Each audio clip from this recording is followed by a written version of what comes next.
It's the 18th of October 2024, and it's our privilege to talk with Bruce French, who spent his early years as a resident of Lower Barrington. Welcome, Bruce.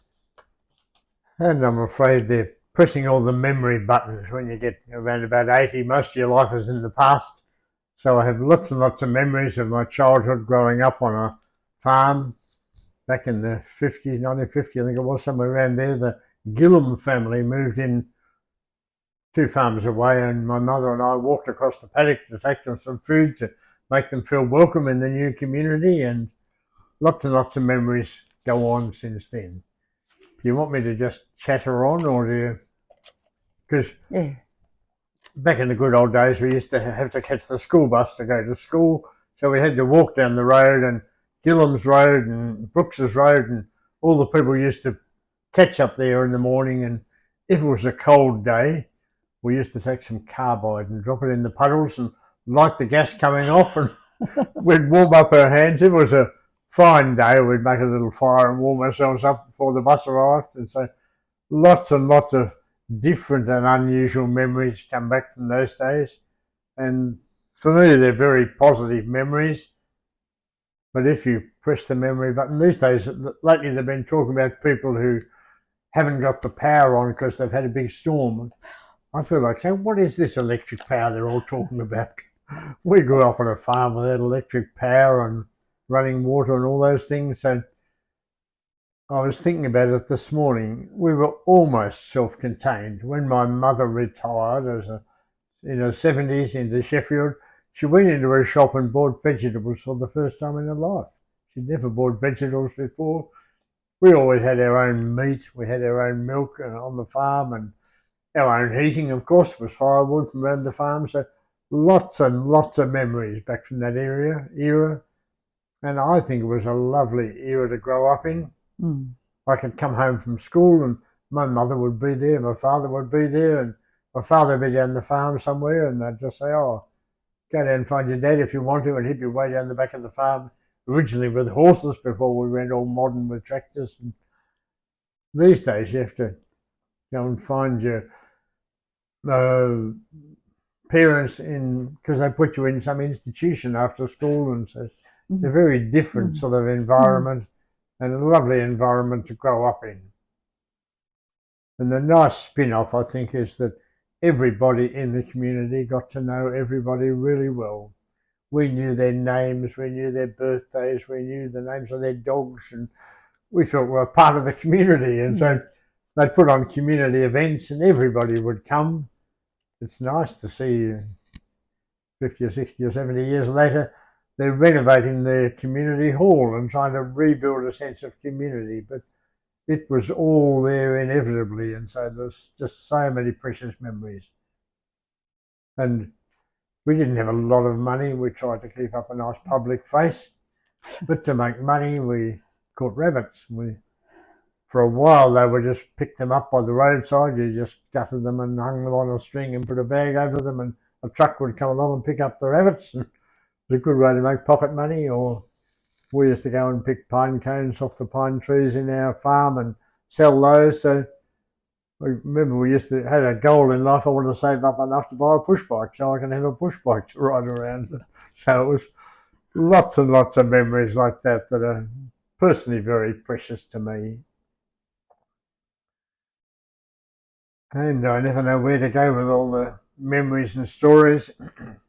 It's nice to have kept memories, contact with many of those people over the years, even though we've moved out of the community, and I shouldn't say it, but we've skipped around 39 different countries in the world collecting up information. I just wanted to stay on the farm. That was my only ambition in life. And my mother had been a teacher, and she said, oh no, you've got to keep studying for a while. You go and do agriculture for a degree, and then you can come back and drive a tractor with a degree if you want to. And I had to go and work on a farm when I was doing my agricultural degree.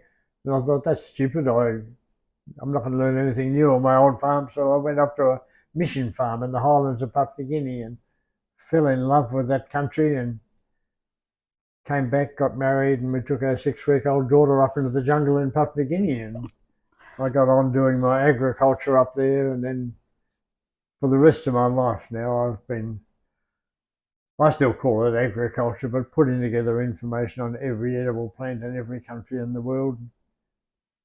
I shouldn't tell all the honest things, but when I went to Devonport High School, I was never a very clever student. And they had a fad back in those days, they recycled people. So they recycled me twice.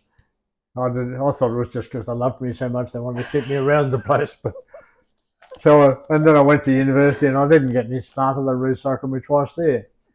And now I smile that I've put together the biggest information system in the world, and all the experts in the world say Bruce French has got the biggest. So you don't have to be smart. You just have to know where you're going. And someone said to me once, when you're cutting your way through the jungle, the direction you're going is a lot more important than the speed. So I wasn't going anywhere very fast, but I just kept going in the same direction. I feel so disappointed when I hear that a child's dying every 10 seconds through not having the right foods. And so I send this information around the world and think what a good start it was when might have been my mother pushing me, but when you start on a farm, and it's a lovely farm, and just last year my brother and sister and our partners all went back there and rented the house for a few days and just again pressed all the memory buttons of all the fun of our youth and all the good times. And so we just did ordinary things. We built billy carts and raced them down every hill on the farm. And we got ferrets and hunted rabbits in every rabbit burrow on the farm. We had lovely ponies, so we'd come home and ride the pony around the farm. And later on in life, I'd get a bit more ambitious and I'd ride it up. I remember going up to the Gillam's farm once, and they said, "Oh, there's a little track goes way down to the Don River." So we rode our horses way down there and rode it all over the farm. So lots and lots of what to me have been very, very positive memories.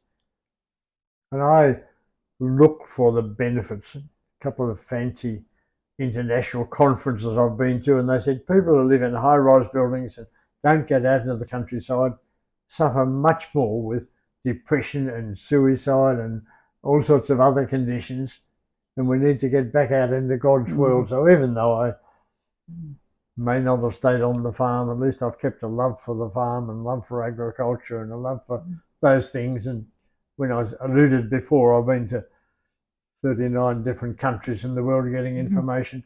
I don't bother sitting in a hotel in a big city. I get out into the villages, and I've slept in plenty of rough village huts that don't have any power or running water or any of those things. And I talk to the people there who are experts on the farm, on the plants, because they have had to grow it to survive. So it's been a lovely history, and I look back with real credibility and enjoyment. Think what a good life to start on a farm in the countryside. What about the church, Bruce? That played a very integral part in your life? My grandfather went into that community back before there were any roads. There weren't any roads, so he had to go up a little horse tram line. Horses pulled a little cart up there, and he bought a property. And then he heard that they were going to put roads into the community. He thought, "Oh, quick, I better buy the next property, so I'm going to have access to the road." And when he built that property, he built a big slab hut on the corner of the property and said, "If anyone wants to use it as a church, they're welcome." So he's already had 6 children, and his wife died with the 7th child. And so the Salvation Army started walking up from South Sprayton, from Latrobe, and he met a lovely Salvation Army lady and married her, and she became my grandmother. And so the churches in the community were the life. Everyone in the community, there was no one didn't go to church. Everyone went. And we had some choices. We had the Methodist Church, we had the Baptist Church, we had the Salvation Army. They actually bought a block of land once just opposite where originally the school was. They were going to build an Anglican church, and then the minister who was organising that moved away, and it never happened. But it wasn't a religious ghetto. They all got there and they talked about how their cows are going and how many sheep they've got. And it was life in the community. They had a purpose and had a meaning. And so it wasn't escaping life. It was enjoying life. And wasn't sectarian. We'd all go to the Methodist church if they had anything special on. They'd all come to the Baptist church if they had anything special on. And so it was an integral part of the community. Yeah, it was very important. They built a school. I missed out on the school, but my father went to the local community school, and then 1939, I think it was, they closed the school and we had to go out to Sheffield area school to go to school. But when you think around the community, back in those days, you didn't marry someone the other side of the moon, you married someone else in the community. So in my family, they married the Ratcliffes, who lived up where the Burts now are, and the other way they married the Nortons, where the Bramidges are, and they married people around the community, and they built lots more links and connections in the community. So I also have tried to keep my faith into practice all my life. And so most of my life I've been part-time pastor in a church and then working on food plants and agriculture in the world. And so I think most of the community, most of the people who traditionally grew up in Lower Barrington have rung me up and said, could you come and take our funeral too? So I've made a list before of the number of communities, number of people in the community, because you knew them, you knew their stories. And sounds a bit sad, doesn't it, having a good time at a funeral, but the whole family would come there and they'd talk to you. And they'd start telling laughs and jokes, all the funny things, all the pranks they did at New Year's Eve. They used to go through the community and push over all the country toilets and pinch all the gates and swap all the farm gates all around the property. And all sorts of funny stories. And then half the time it was a bad story, like pushing over the country toilets. But so, but you won't say that at the funeral, or people mightn't like it. It's me who did it. So lots of fun stories like that was an integral part of the life in the community, and you knew you had a lot of friends still around if someone had died and passed on in the sequence. So, and where else should I go with? Well, Bruce, I know you've done a lot of work on the history of Lower Barrington anyway, but how important is it that we keep that history alive? Well, I think the history is just fascinating, because quite a few of them back there, I don't mean to be rude, couldn't necessarily read and write. I remember one chap who couldn't read or write. He's a lovely guy in the community. I better not tell you what his name was, but he had his own nickname for everybody in the community. So at his funeral, I'd say, right, what was his nickname for this person? They'd all shout out, what's his nickname for? So he was a nice friend. Where were we going with that question? I get the history, how valuable it is. Those stories are really well worth keeping and recording. Lots and lots of lovely memories. So just now for the history group there, I've been going through the eulogies I spoke about from many of these people in the community, and it records all sorts of fascinating stories. Some of them you go to before they've died, and I said, I'll put this away and come back in 6 months' time or 12 months' time, but sometimes they ring up next week and say, oh, the funeral's happened ready now. So it's lots. I'm good that some of this you're just recording. I remember one lady, and I thought she was fit and well. She knew more about her health than me. I was there on Friday night and we laughed and carried on all evening and told every funny story in the community. Then they rang me up on Sunday morning and said she's gone. And while she was talking, I was writing down all these memories of the community, and I said to her, and I finished, oh, well, I'll put these away in a file, and a couple of years, 10 years' time, I'll come back and use them. And had no idea. She knew her own health, and stories don't have to be always sad stories. They can be good stories, they can be funny stories, they can be all sorts of personal stories. So I think it's very important that we write them down so that people know what's happening and know what's going on. I just hurriedly pulled out 4 old books.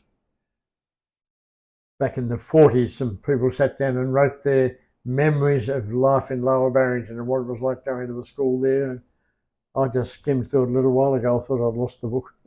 I haven't. It was so delightful to read their memories back from then. And Yeah, so they're very precious and they need to be recorded and make lots. My mother was 96 and in a home, and I went to visit her, and she said, "How are Margaret and Alice?" Now, you couldn't have knocked me over with a feather. I couldn't think who on earth Margaret. I said, "You mean Margaret and Alice King?" "Yeah, Margaret and Alice King." And one of the funny stories, they were going down the very steep Don Hill back in the 1890s, and their horse bolted, and they all tipped out of the horse. But thankfully, I think the horse might have been hurt, but the people didn't. So lots of stories like that. I'd never heard. I said to her, "Why these?" I had to say to her, "Look, they've gone to heaven. They're passed on." And she said, "Oh, that's nice." I said, "Why are you so interested in these ladies?" They were so good to me when I went to school. I had to walk about 4 or 5 miles to get to school, and it was a wet day. I couldn't walk back home again, so I'd just go up to their house and they'd put me to bed and send me back to school in the morning. Not only that, they started a Christian camp centre in near Ulverston, which has had an amazing impact over the years. So, and I hadn't even heard this story before.